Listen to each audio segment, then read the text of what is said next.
All right, it is time to find out what the teams have in store for each other, and if we're going to have that Arc Warden, yes or no. It's over to the draft for Game 3. Diamond Gladiators versus OG. Game 3. Gladiators turn. But it seems to be the case at this TI at the very least, but very bold. Under 30 minutes, Cinderin. Do you believe? I mean, that's about half my interactions with Slacks, though. He asks me a question, and I don't really answer it because the question was bad. But that was actually a pretty good question, so I'm proud of him. I think he's improved a lot. 30 minutes? Yeah. I like the confidence, obviously. I think if they'd interviewed Chu, he would have been like, yeah, we'll probably find a way to win, I suppose. But Immortal Faith is a little bit more animated and a little more...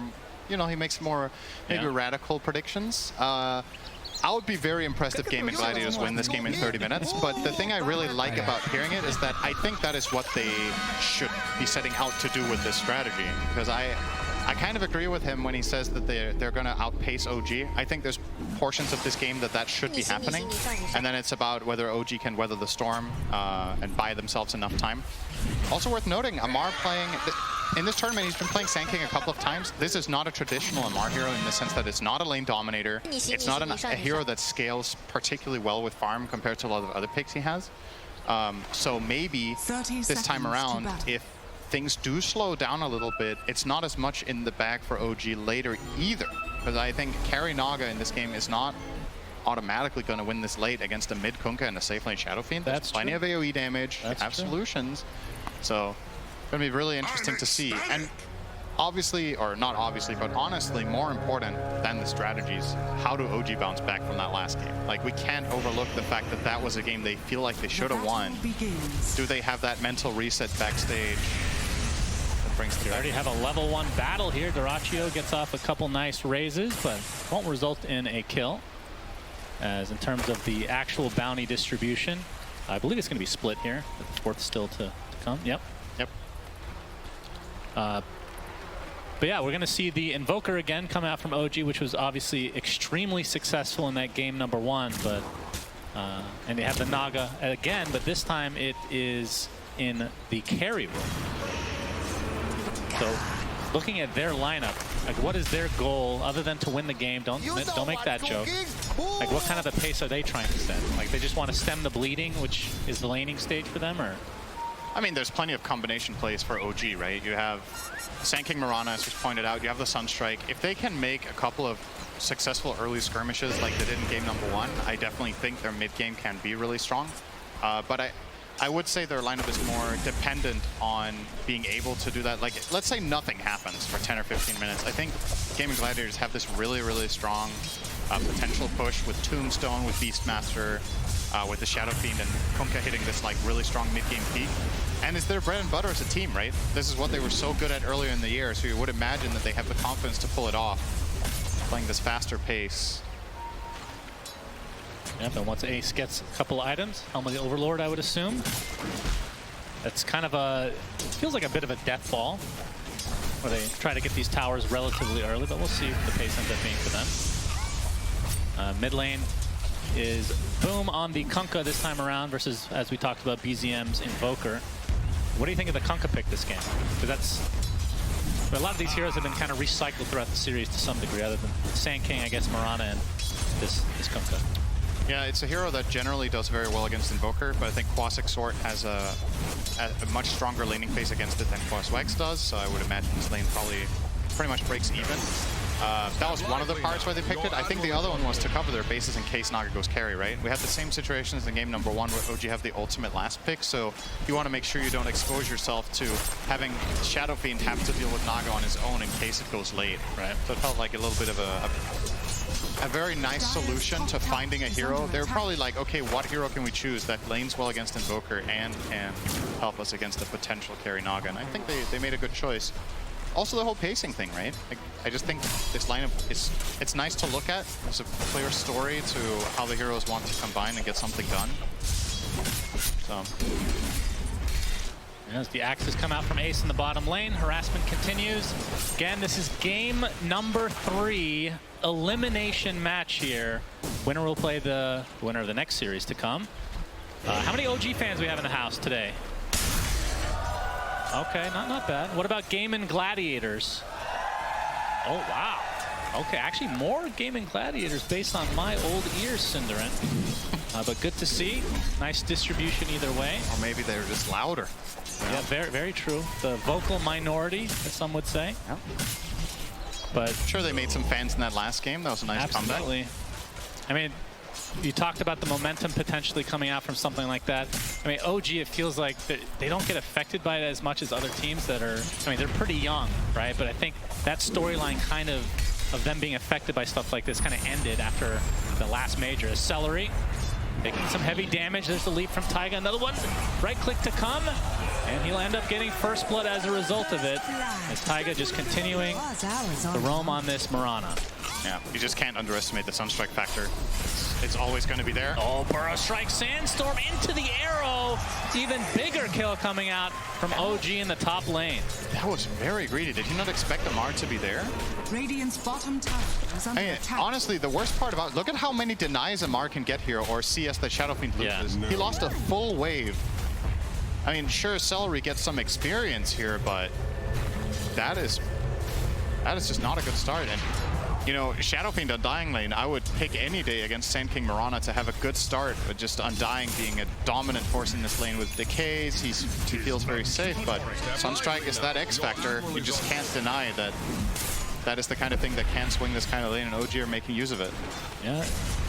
I mean, that's how Arrow is balanced, right? It's hard to hit, but if you have the setup stun, Yep.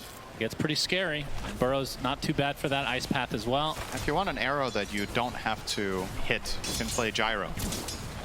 Okay, sure. It's a lot weaker than a perfect arrow, though. That's right. It's not as exciting, some would say. Oh, again, top. Yeah, Garacho. Oh, they Storm didn't. coming out. Sunstrike not going to Miscommunication connect. there. Or I think Taiga didn't see the line for the arrow, so he didn't go for it. He went for the leap Starstorm because he felt like he was going to hit a creep. Garacho counting his lucky stars there. If there's an arrow connection, he's dead again. Glimpse. Yep, Okay, Ace. save. Trying to get rid of these pesky illusions via the axes. Yeah. And look at their inventories bottom as well. Ace with the triple mango Basilius and Tofu with the triple mango. So just really I mean, Ace loves these non-stop mangoes. spamming. He does. Even last game. They're just spamming. Yuragi running low on that region. There's a couple of tangos left for Misha to pull. But he has to be careful himself that he doesn't get too exposed here. He would almost die to this Thunder Strike. He has Stick and Fairy. Will have to use both, I think. Now the Fairy will be saved with the Tango running. Tofu successfully dealing tons of damage as this support disruptor. Get Ace's CS line here. 13 denies. Got the ensnare. Sunstrike to come, and that's enough. BZM. That's going to help him in the mid lane. Yeah, it's going to give Yuragi a bit of breathing room. He's getting crushed. He's 19-0 against Beastmaster's 34-13. So 13 denies on that Beast. Definitely has a big laning or level advantage until that Sunstrike kill comes in. And mid lane before that point, I mean, basically even on the CS between BZM and Boom. And we'll see if BZM kind of changes the build at all, or if he's just going to go the exact same thing. I mean, obviously the Midas not too big of a surprise. And then after that, we'll see. I think he'll do the same again, yeah.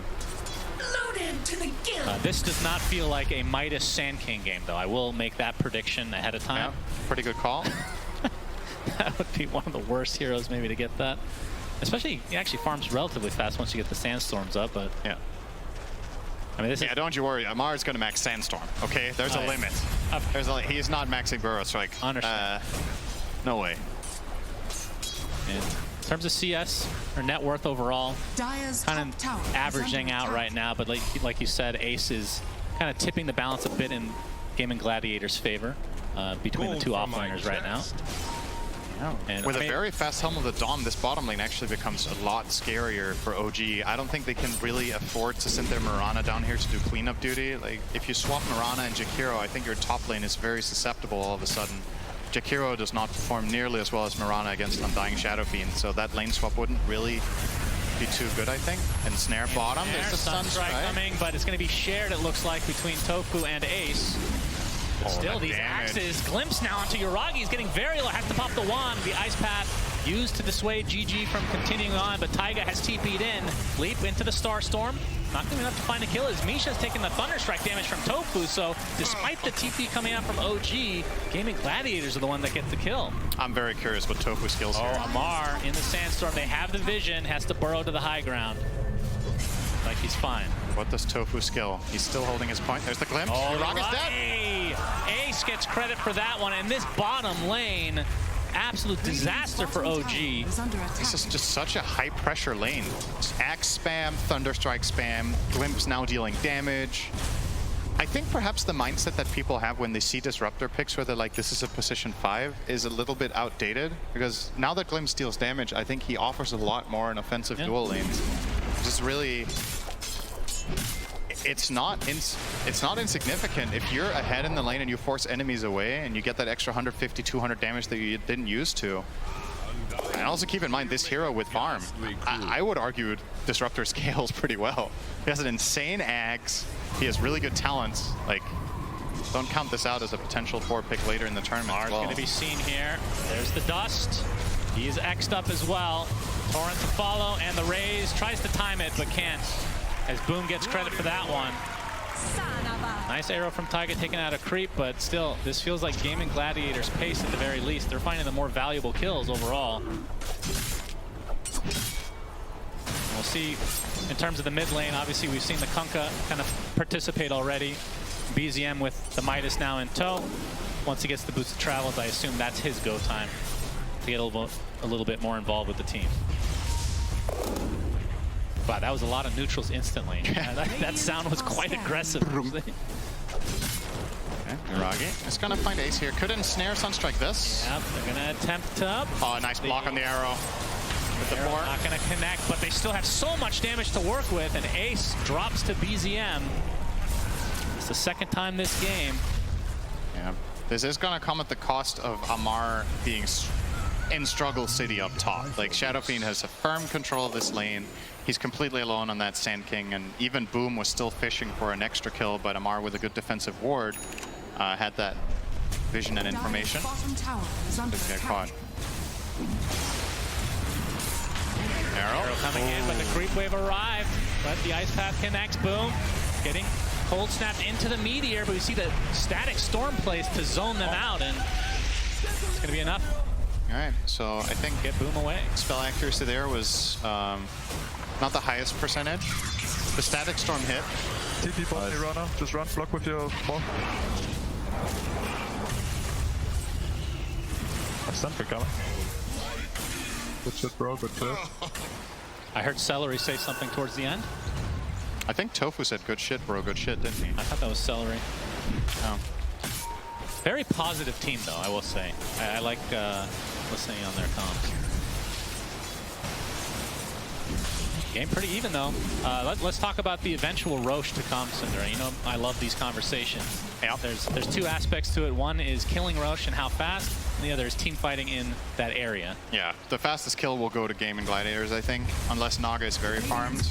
Even with Alacrity Invoker factored in, you have Shadow Fiend, that Beastmaster, just two of the really good heroes at killing the Roche. Together with, obviously, Flash Golem, Tombstone, everything. But the team fight around it is more tricky to call, right? Both teams have so much to work with. There's the Naga song into destroying Tombstone. That's an option for OG. You have tons of combinations if enemy heroes stack up between Sand King and Invoker. But then you also have something we haven't really talked about in general. Don't talk about that much with Kunkka. I think Ghost Ship is really important in this game. I think damage mitigation, whenever you're playing against a lineup that has this much like one-shot burst, the Ghost Ship can really make a difference. They're gonna find Yuragi. No song skills. Yep, he is done. Gets hit. Doracio even priming his ult. Not even needing it though, because the Static Storm is placed with the raises in addition. More than enough damage to take out Yuragi. See if they go for this tier 1 tower, but OG, they've come. They glimpse the Sand King away! The Blink Dagger comes out as well from Amar as Doracio, he's getting very low, will drop inside the Macro Pyre. It's gonna be a trade for the Jakiro though. As Taiga Able to leap out, but still inside that kinetic field as they end up taking out BZM on the sideline here. And 4 dead overall in favor of Gaimin. They lose the Shadow Fiend, but still, numbers on their Such side. a good play from Tofu. That is so crucial that he finds that there. Sand King with the Blink reveal, Blink Epicenter stun, instantly glimpse to the top lane. You're going to see it here. So gets this initiation. He sees him there. He gets the glimpse while the ult is channeling. So only the Burrow Strike comes out. And sure, you get the Shadow Fiend for it, but that's everything thrown away. Gets sent to the top lane and doesn't have that second Burrow Strike that could have really cemented this fight potentially for OG. They get punished big time and lose the mid tower. That's huge. Daracha's like, damn it, but good job, guys. We've seen a few of those in this series for sure. Yeah. Shadow Fiend is very susceptible to getting blown apart by this spell combo that OG has, and they do showcase it there. But the cast around him, it feels good when you're playing Shadow Fiend and you can die first and win a fight. Because a lot of the time this hero is sitting on so much of your team's net worth and he's somewhat frail, and you know, you get punished really hard. That time he wasn't even needed. He just sponged up damage and his team clean palace. Oh, we have the gank here coming out from OG, and they're going to find themselves, boom, gets off his ghost ship, but to no avail here. BZM with a tip, missing the arrow on the Sand King stun. Doesn't need it. But they do see this juicy stack, and it'll be a little bit of a slow one, but we have the glimpse top lane, static link, and the roar expended. Looks like BZM is going to tick out here one way or the other. Amar able to TP top. They might find the trade on Tofu, but you can see Celery is in his flesh golem form. If that soul rip available, and Durachio's come to play as well. You can see the tombstone dealing a huge amount of slow here. Oh, nice from Amar able to there. find another kill in favor of Gaimin. Well done. Dodges tier 1 tower. Dodges the glimpse with Burrow Strike. One of the only mobility spells in the game that can do that. If not the only, actually. It has to be a short list. If you time it, the way it works is that... Storm Spirit. Yeah, Ball Lightning. No? I don't think you can with Ball Lightning either. Really? So Burrow Strike is really special because like you actually technically do get glimpsed back, but then it takes your end point of the Sand King stun. So you want to cast it so that you begin the animation as you're getting glimpsed back, but you finish the animation after you have returned to the glimpse position. If that makes sense. So it's a pretty narrow window. Nicely done from Amar. And they're going for the kill onto Boom again. The arrow Sunstrike combo as well. Tofu, he has to walk away knowing that Boom will likely fall again in the same area. They almost didn't have enough in the tank there, but just enough. Another 100 health on Kunga could have made a huge difference there. Glimpse. Really, They're still guarding the enemy Ancients, and finally they will attempt it. Amar, they have the vision here, obviously, as Gaimin Gladiators. We'll see if they try to contest. I mean, Gaimin they don't really see that much here. Yep, the axes come out. Got a couple of those, but a lot of these are going the way of Amar. Oh, he steals the dragon. Taiga's going to run it for it. The roar coming into effect as well. And Taiga inside that fireball. I can tell you with 100% confidence, I would have done the exact same thing there and died. That was a black dragon with 100 health that Ace took over. He leaps to try to arrow and kill it. It gets soul ripped by Undying, who's randomly there in the fog. And no way out. To a Roshan. Tombstone is down as Gaimin. They're feeling it right now. This is where their lineup really comes online, and you gotta say, Immortal Faith, you have 14 minutes left, so you gotta start quite pushing the it timer. here. BZM would be a very big kill. Thunderstrike giving them some vision. Glimpse back into the static storm, attempting to TP out, but Boom is here, boat and all. They get the Aegis, they get a high value kill. Gaimin Gladiators looking extremely good now in this game number 3. Yeah, they also defend their mid tower still. Remember, this tower did get to half health quite a while ago, I believe, and just haven't been able to finish it off. And this is when things can get really scary for our lineup like the Radiant. Naga needs time. She is not ready yet. She has a Manta only. The enemy team has Helm of the Overlord, Tombstone, level 2 only for now, but well, Taiga, leap. That's not a good glimpse, but it's good enough. It's dealing damage now. It doesn't matter anymore. That's true. He just wants to get an assist. Wait, did you get an assist back in the day when it didn't do damage? I think so, yeah. I think it's still counting. Well, Amar has been in the enemy ancient area for seemingly the last 10 minutes, it feels like. Yep. Very comfortable here. Radiant's top tower is under attack. You're just gonna have to give up these towers. I think, realistically speaking, OG might just lose their entire tier 2 line here, because Shadow Fiend has 4 minutes on the Aegis. The team fight is extremely terrifying to take into Tombstone, Hawk Vision, Helm of the Overlord, Dragon. It's just too much, right? I don't think they can really solve it. The question They're is, gonna force the fortification. what do you do about this one? Yeah. Immortal Faith. Immortal Faith. He gave them maybe too much of a buffer. Maybe he should have said 20 minutes. That's right. There's the X. Tier 3 already at half HP. Torrent connects, but they're just doing the damage to the tower right now. 2/3 of it down. Absolutely.